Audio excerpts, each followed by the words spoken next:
3 days till launch and we've had absolutely nothing. Forget the fact we had a load of screenshots and a bit of hype about mobile on Thursday.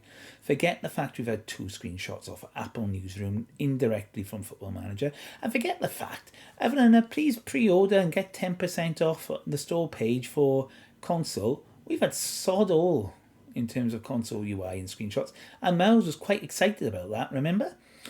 Anyway, what do we do? Where do we go? Well, we go back to Dylan and ask Dylan, can he send us a bit more information and confirm a couple of console features? And that's what we're going to do today. So whilst I've been editing this video, there's actually been a couple more leaks, and it's not just from Dylan, it's actually been in Reddit as well.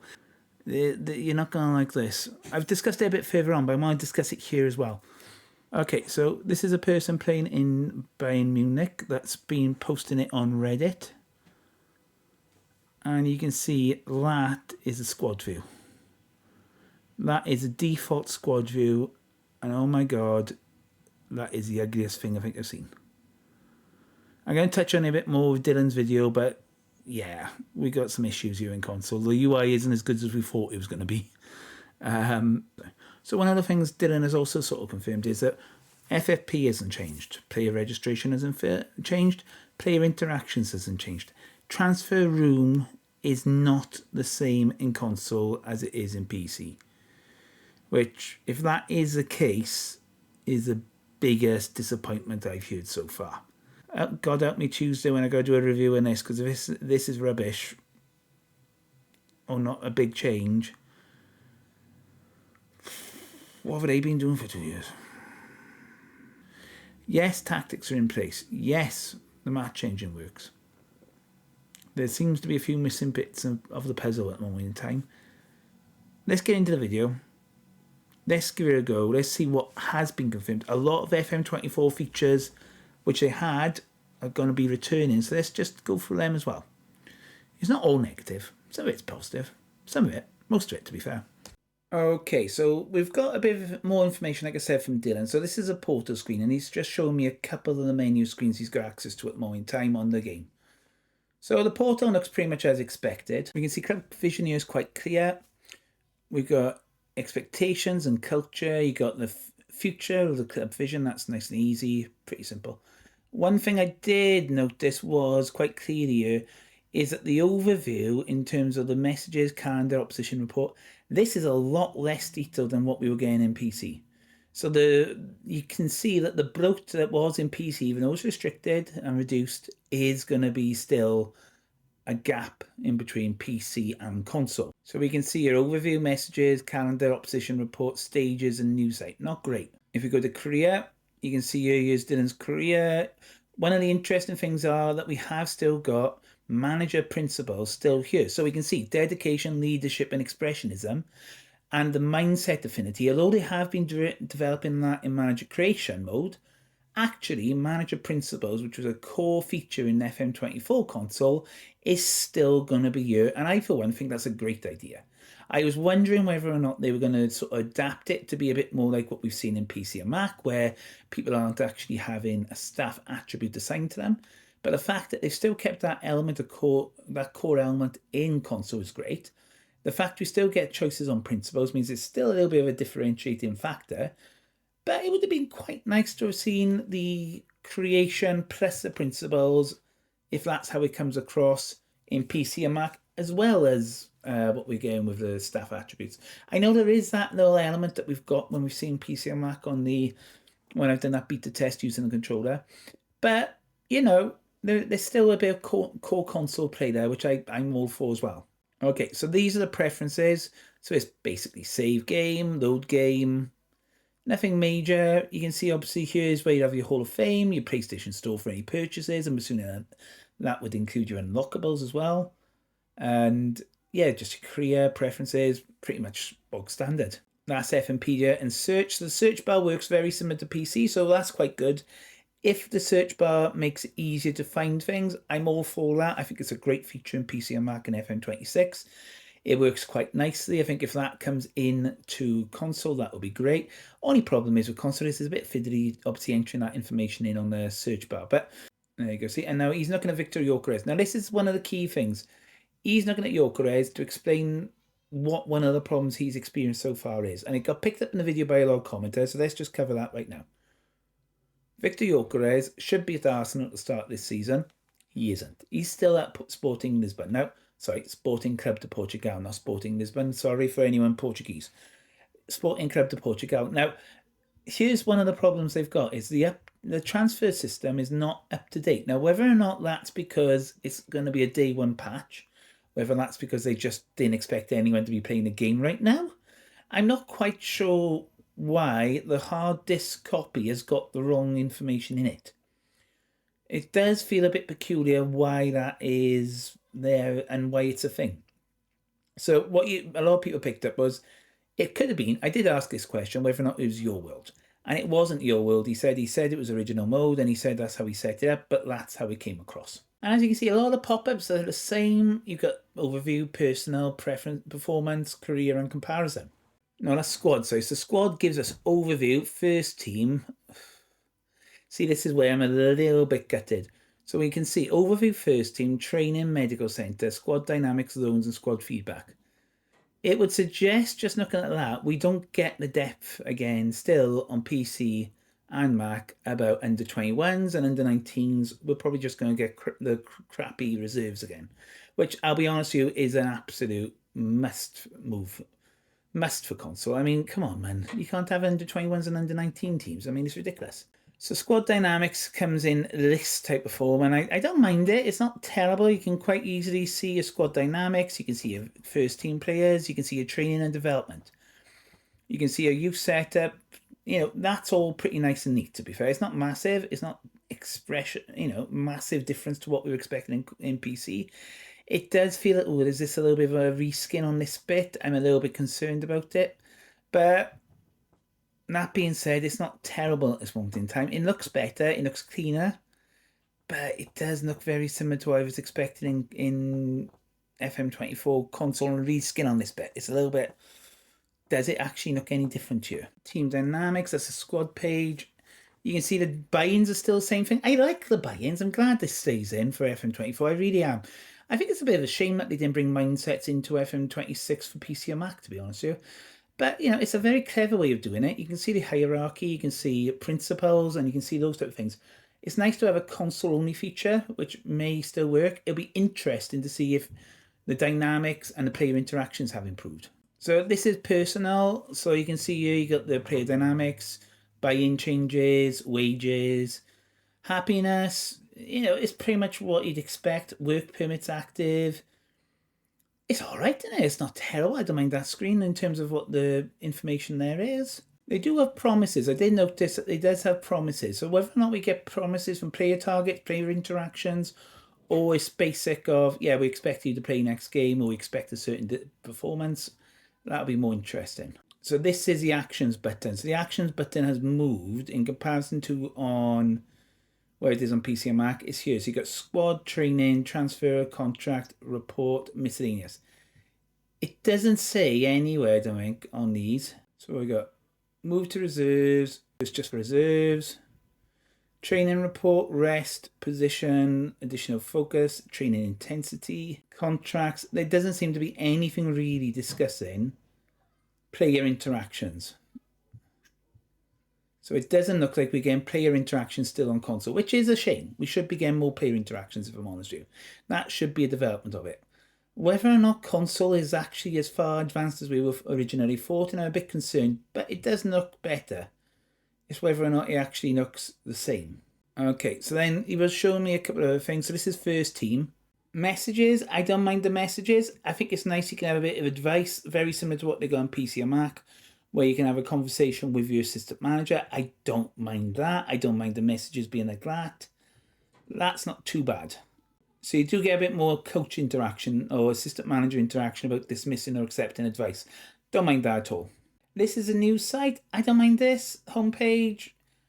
I don't mind this as a pop-out. It shows obviously Dylan taking over. It takes all the information. That's all right. It's not terrible for me. I think that's okay. It's not bad. Nice to see all the graphics as well, wasn't it? Where you're looking there, there's lots of nice little graphics on the end there as well. The calendar is bare. I'm not a big fan of the calendar as it stands. Does it need to be so big? It feels like there could be more in there. I know they got the training schedules. I don't mind that so much, but I haven't seen any training yet. Dylan said a lot of stuff which was in place is still the same as well. So this could be something where I'm not too happy with. But until I play the full game, I'm not really going to be sure where I stand on this bit. Obviously, you can see the calendars there. You can see the games you can go to. You can still go on holidays. Very similar to what we saw on PC and Mac on FM26. So a quick thing on the matches. Obviously, the start of it is very clear, very crisp. That's not too bad. Don't mind the in-game graphics on that point of view. The one thing we've picked up because of the modders in PC, though, have been very, trying to work this all out, which is mad to think they're doing this before the game's launched. But what we do know about the stadium is that's generated based on the camera angles. Well, when we're looking at this now as a hard disk version, which was released, the weirdest thing about this whole thing was that the crowd is not complete. On a manager POV mode where they've got like a 3-room camera, which they've identified, that can zoom around and it will generate the crowd from whatever angle you're looking at that particular camera angle. It's very weird that we haven't got this on full release. So it's going to be a massive fix on that one, I'm assuming. It just feels a bit weird they didn't actually pick this up earlier. We don't get the drone swoop. I don't mind it. I think the animations are quite good. I don't think there's anything too different to what you get on PC and Mac in the graphics engine, which is not a surprise. Obviously, the models are all being black players, which doesn't mean necessarily they're black. It just means like we know Declan Rice, for example, off the top of my head. You've got David Raya is not obviously is not even black, and Jose Sa. There's lots of players there, which it doesn't make sense why they haven't got a different skin tone, for example, in their model, but it's all generic. It's nothing, I'd be saying the same thing, for example, if Arsenal and Wolves players were all white, Bukayo Saka, for example, is black. That bit doesn't make sense. But I don't mind the graphics. Graphics are fine. Could be better by all means, but not terrible. Anyway, and that's the 2D engine, which is very similar, and you can see here, as the game's building up, the game's fine. There's nothing wrong with the gameplay, I don't think. The match engine looks pretty alright. We knew that was coming in from FN22. We also knew these are going to be the team instructions, very similar to what we get on PC and Mac. So yeah, in general, I'm very okay with that. I don't like all the clicking, mate. There's a lot of clicking, and you need to know which ones you're doing. That is the one thing I've learned in the possession tactics. Do you know what the simple thing is? Don't overcomplicate it. Don't overthink what your in and out of possession tactics are. And do you know what? You'll probably be okay. And hopefully with the videos we're going to be doing now on the tactics, I can explain that a little bit better of how to go from a 4-3-3 into a 4-2-3-1, for example. Or is it beneficial to go into a 4-2-4, for example, out of possession if you're in a 4-2-3-1 over a 4-3-3? These are the questions you can ask over a season when you're doing testing and stuff. So look, that's a lot of information we've been given as a sneak peek into console. Now, let's be honest, I am absolutely fuming that we have got to the 1st of November and we still haven't seen anything. It's an absolute farce that we've got to the 1st of November and Sports Interactive haven't even shown us any of those screenshots. Either, look, it's a buggy mess and they didn't want to show us, or there's a reason behind it that they were worried the PC players' reaction would be even more, this is more a console game than a PC game. Either way, they're trying to manage expectations, PR, whatever they're doing. It's a load of bullshit because you're expecting players to buy a game which no one's seen. You're expecting them to pay £22 on Game Pass if they're not going to buy it outright on Xbox. You can get it on PS Plus, but it's usually about 4 months down the line. So you're going to have to pay £44, which, by the way, if you were using my fanatical link to donate money to Bowel Cancer UK, you're getting that £6 cheaper with advanced access, all the bugs, obviously, and all the problems everyone's had, but still £6 cheaper than what the full price with 10% off. Let's not forget, doing a pre-order to get it for $44.99. And they still haven't shown PlayStation or Xbox users any bloody gameplay. Let's not even ignore the fact that mobile had a couple of screenshots shown to them, and touches a 2. To play Football Manager on Netflix and not use Netflix for any other reason, which may be a really absurd way of looking at it, but mobile will cost you £6 a month basic, that is. £6 a month just to play Football Manager on mobile if you don't watch Netflix. A year, that's over £70. Same with Apple Arcade.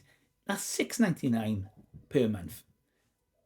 There's no incentive for people. They just know that when it ticks over from April 4th, no one's going to notice, and then they're going to be really cross because they lose the license. You don't buy a game, you purchase a license, or basically you're paying to have access to a license.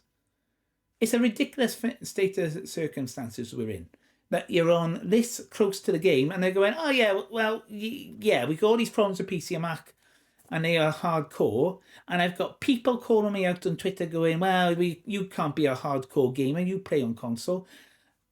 They can bugger off as far as I'm concerned, because everyone plays Football Manager differently. The fact that they are ignoring 60 to 75% of the player base by not actually giving them the decency of a playthrough. But we got to remember, the silent majority of Football Manager players don't actually go on social media or Reddit or YouTube or anything, and they don't engage. They just get on with the game. And that's the more worrying part of it for Sports Interactive. The people that don't engage and actually have those conversations, are they going to come back? Are they going to buy it? Do they even know it's coming out? It's not even an advert, for God's sake, saying, oh, by the way, the game's coming out, because they advertised for the advert and nothing ever came out of it. Look, I'm going into this bloody rant now. But simple things could be done to make, engage fan bases. Where's this transparency? It's like a brick wall. I get, you can't say certain things after the FM25 crash and not doing the launch properly there. But come on, the game's in bloody development and it's getting released on the 4th of November. Pull your bloody finger out and actually engage your fan base. Yes, it's been slated on PC and Mac for good reason. It's unplayable for some players. And it's considered a massive step back. But it doesn't mean you ignore mobile, touch and console players. No one is winning. I said this the other day. No one wins when Football Manager fan bases are divided, and no one wins when Sports Interactive are ignoring people who they hope can buy the game because they got 20 million players for over 2 years and they're hoping to retain that player base. I guarantee people will not try the game if there's no buzz created. Forget your 14 million on Football Manager mobile. They'll have one go of it because it's not in Unity. Oh, that's fine. World Cup mode's great. What about the Game Pass? You want people to engage for more than 5 hours? Well, if it's shit, let's be honest, no one's going to engage for it for more than 5 hours. You want 100 hours playtime? You're going to have to ask for patience, you're going to have to ask for forgiveness, and you're going to have to ask for acceptance of problems that FM26 is getting. Because that's the only way you're getting your playtime and engagement scores up and your onboarding scores up. And if that's not happening, Sports Interactive might have only had 3% times of revenue based on 10 times the player base. But I guarantee the player base ain't going to stick around for longer than they hope for if they aren't making sure the bugs and the UI experience and all the things that are coming out from the PC and Mac aren't used as lessons learnt. And they aren't used as lessons learnt quickly to fix problems across all formats. Look, I've had a gutsful. I'm not ranting anymore. I've said what I want to say. Thank you very much if you've obviously kept on this far. Until next time, hopefully Tuesday we're actually getting a bloody game on console. Let's hope it's not like FM23 on PlayStation where I pre-ordered and then they cancelled it within the last day or two. I mean, Christ, Dylan's got a copy. Maybe I can buy his copy. Until next time, thanks for watching. Like and comment. Until next time, like I said, check out one of the other videos or even Tuesday's video where we actually had the gameplay if you want to watch that again.